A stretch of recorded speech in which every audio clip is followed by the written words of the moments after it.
السلام علیکم ورحمۃ اللہ وبرکاتہ۔ میں ہوں سید عبدالوہاب شیرازی۔ ناظرین، آج کی اس ویڈیو میں آپ کو آسیب کے حوالے سے بتانا چاہتا ہوں کہ آسیب کیا چیز ہوتی ہے۔ آسیب کے حوالے سے بھی ہمارے معاشرے کے اندر طرح طرح کی باتیں مشہور ہیں کہ آسیب کیا چیز ہوتی ہے۔ آسیب دیکھیں، فارسی کا لفظ ہے، اس کا مطلب ہوتا ہے کسی صدمہ، تکلیف، ٹھیک ہے نا، یا اس کا ایک مفہوم یہ لیا جاتا ہے کسی پر کوئی جن کا سایہ وغیرہ پڑ گیا، کسی ایسی مخلوق کا کسی پر سایہ، یا جن کسی پر آ جانا، اس کو بھی سایہ بولا جاتا ہے۔ تو آسیب یا جنات کا آنا، یا یہ چیزیں زیادہ تر جو ہمارے معاشرے میں جو دیکھی گئی ہیں وہ خواتین کے ساتھ اس قسم کے معاملے ہوتے ہیں۔ اس حوالے سے یہ ہمیں سمجھنا چاہیے کہ اس قسم کے جو معاملات ہوتے ہیں خواتین میں زیادہ تر، وہ یعنی صرف جنات نہیں ہوتے، اس میں دو تین آپ قسمیں اس کی کر سکتے ہیں۔ ایک اس اعتبار سے اس کی قسم کر سکتے ہیں کہ بعض خواتین پر جو اس قسم کے اثرات آتے ہیں، یا وہ یہ کہتی ہیں ہم پر جن آ گئے، یا وہ اس قسم کی حرکتیں کرتی ہیں کہ جس سے یہ ظاہر ہو رہا ہو کہ اس پہ کوئی جن آ گیا یا اس کو جن نے کنٹرول کر لیا ہے۔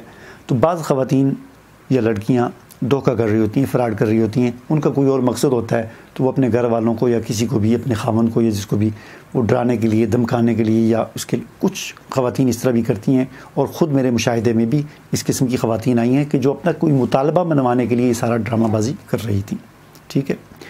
اب آتے ہیں دوسری قسم کی طرف کہ جن کے ساتھ واقعتاً کوئی مسئلہ ہو۔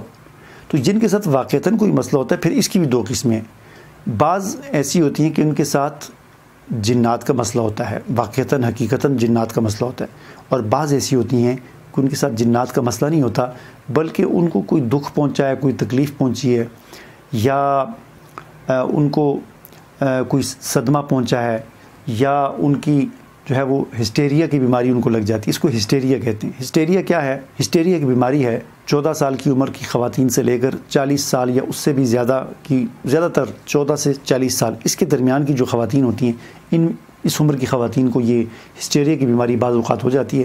ہسٹیریا کی بیماری کیا ہے؟ رحم کے اندر تکلیف پیدا ہو جاتی ہے، رحم کے اندر خرابی پیدا ہو جاتی ہے، ان کی ماہواری جو ہوتی ہے اس کے اندر خرابی پیدا ہو جاتی ہے۔ تو پیٹ کے اندر ایک گولا، ہوا کا ایک گولا بنتا ہے، اور وہ گھومتے گھومتے یہاں پر آ جاتا ہے اور حلق کے اندر وہ اٹک جاتا ہے، اور جو خاتون ہوتی ہے اس کو ایسا محسوس ہوتا ہے کہ کوئی میرے گلے کو دبا رہا ہے، ٹھیک ہے نا۔ لہٰذا وہ اس کو ایک دورہ سا پڑتا ہے اور اپنے گلے کو پکڑتی ہے اور کہتی بھی یہ ہے کہ میرا کوئی گلا دبا رہا ہے۔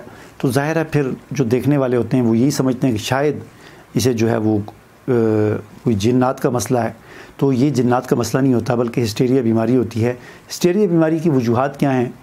اس کی سب سے بڑی اور اہم وجہ شادی میں دیر کرنا ہے، کہ خواتین آج کل ہمارے معاشرے کے اندر شادیوں کے اندر بہت دیر کر دی جاتی ہے۔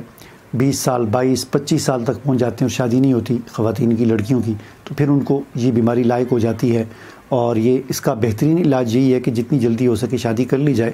شادی کرنے سے یہ بیماری ختم ہو جاتی ہے۔ اس کے علاوہ طبی علاج بھی اس کا کیا جا سکتا ہے، کچھ ادویات وغیرہ ہیں، ماہر جو حکماء ہیں وہ کچھ ادویات دیتے ہیں جس سے یہ جو ہے یہ بیماری ختم ہوئی۔ اصل میں اس کو آپ دماغی بھی کہہ سکتے ہیں، رحم کی خرابی بھی کہہ سکتے ہیں۔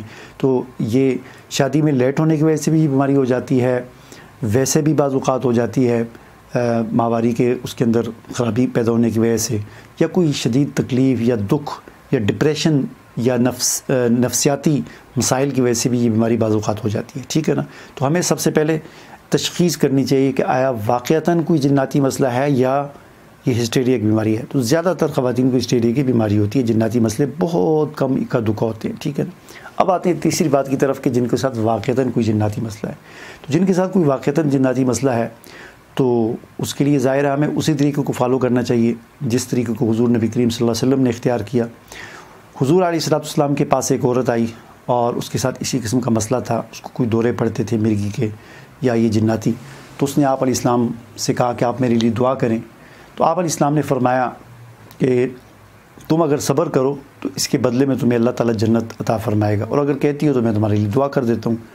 تو چونکہ وہ صحابیہ تھی، ان کا یقین اور ایمان اور ان کا جو ہے وہ کہہ لیں کہ خواہش جو ہے وہ آخرت کو بنانے کی ہوتی تھی، لہٰذا اس عورت نے یہ کہا یا رسول اللہ ٹھیک ہے میں صبر کرتی ہوں، اور صبر کے بدلے مجھے جنت چاہیے، لیکن آپ اتنی دعا میرے لیے کر لیں کہ جب مجھ پر یہ دورہ پڑتا ہے تو میں گرتی ہوں تو مجھے تو نہیں پتہ چلتا، تو میرا سطر نہ ننگا ہو، کیونکہ میں عورت ذات ہوں تو میرا سطر نہ ننگا ہو، آپ یہ دعا کر لیں۔ حضور علیہ السلام نے پھر اس کے لیے یہ دعا کی۔ دیکھیں حضور صلی اللہ علیہ وسلم نے اس مسئلے کے حل کے لیے نہ کوئی تویز لکھ کر دیا، نہ کوئی نقش بنا کر دیا، نہ کوئی باتیاں اور دھونیاں لکھ کر دیں کہ یہ کرو، نہ کوئی یہ کہا کہ 4 قسم کی دالیں لے کر آؤ اور یہ کرو، اور گوشت جو ہے وہ ویرانے میں جا کے پھینکو اور قبرستان میں جا کے پھینکو۔ نہ آپ صلی اللہ علیہ وسلم نے اس سے کالا بکرا مانگا، نہ کالا مرغا مانگا، نہ کچھ اور چیز۔ آج ہمارے معاشرے کے اندر جیلی عامل اور جیلی پیر من گھڑت قسم کے فضول قسم کی عملیات کر کے لوگوں کو بھی لوٹتے ہیں، ان کا مال بھی لوٹتے ہیں اور ان کی عزتیں بھی لوٹ لیتے ہیں۔ ہمیں ان چیزوں سے اپنے آپ کو بچانا چاہیے، اور ہم اپنے صبح شام کے جو اذکار ہیں ان کا اہتمام کریں، آیت الکرسی پڑھا کریں، قرآن پاک کی تلاوت کریں، ترجمے کے ساتھ پڑھیں، ٹھیک ہے نا۔ وہ دعائیں جو حضور صلی اللہ علیہ وسلم نے ہمیں سکھلائی ہیں ان کا اہتمام کریں۔ آخری جو 3 صورتیں ہیں قل هو اللہ احد، قل اعوذ برب الفلق، قل اعوذ برب الناس، صبح شام پڑھ کے اپنے ہاتھوں پہ دم کر کے پورے جسم پر پھیریں۔ اور سب سے بڑھ کر یہ کہ روزانہ 2 رکعت نماز صلاۃ حاجت پڑھ کر، حاجت کے 2 رکعت نفل پڑھ کے اللہ تعالیٰ سے دعا مانگیں۔ اس سے بڑھ کر اور کیا چیز ہو سکتی ہے؟ خود حضور نبی کریم صلی اللہ علیہ وسلم پر جب جادو کیا گیا تو آپ صلی اللہ علیہ وسلم نے اتنی دعا مانگی کہ آپ کی دعا کو اللہ تعالیٰ نے شرف قبولیت بخشا اور فرشتوں کو بھیجا، اور انہوں نے آ کر آپ کو بتایا، اور اس طرح آپ پر جو جادو کا جو مسئلہ تھا وہ ختم۔ عرض کرنے کا مقصد یہ ہے کہ ہم شریعت کے جو طریقہ ہے اس کو فالو کریں، یہ جیلی عاملوں اور جیلی پیروں کے پیچھے نہ بھاگیں۔ جب تک دیکھیں بہت سارے لوگ یہ کہتے ہیں جی ہم وظیفہ نہیں کر سکتے، آپ کوئی پڑھائی کر لیں ہمارے لیے، آپ ہمارے لیے کچھ کر لیں۔ دیکھیں جب کوئی مریض ہوتا ہے نا تو ہم جب ڈاکٹر کے پاس جاتے ہیں، ڈاکٹر کو ہم یہ نہیں کہتے کہ ہم دوائی نہیں کھا سکتے، آپ ہماری دوائی کھائیں اور ہم ٹھیک ہو جائیں، نہیں۔ جب تک مریض خود دوائی نہیں کھائے گا اس وقت تک وہ ٹھیک نہیں ہوتا۔ یہ دوائی لے کر مریض جیب میں رکھ لے تو پھر بھی ٹھیک نہیں ہوگا۔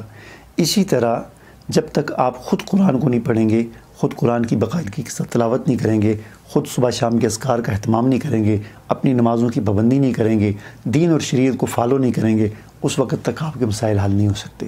مجھے امید ہے کہ جو بات میں آپ کو سمجھانا چاہتا تھا وہ آپ کو سمجھ آ گئی ہوگی۔ مجھے اجازت دیجیے، اللہ حافظ۔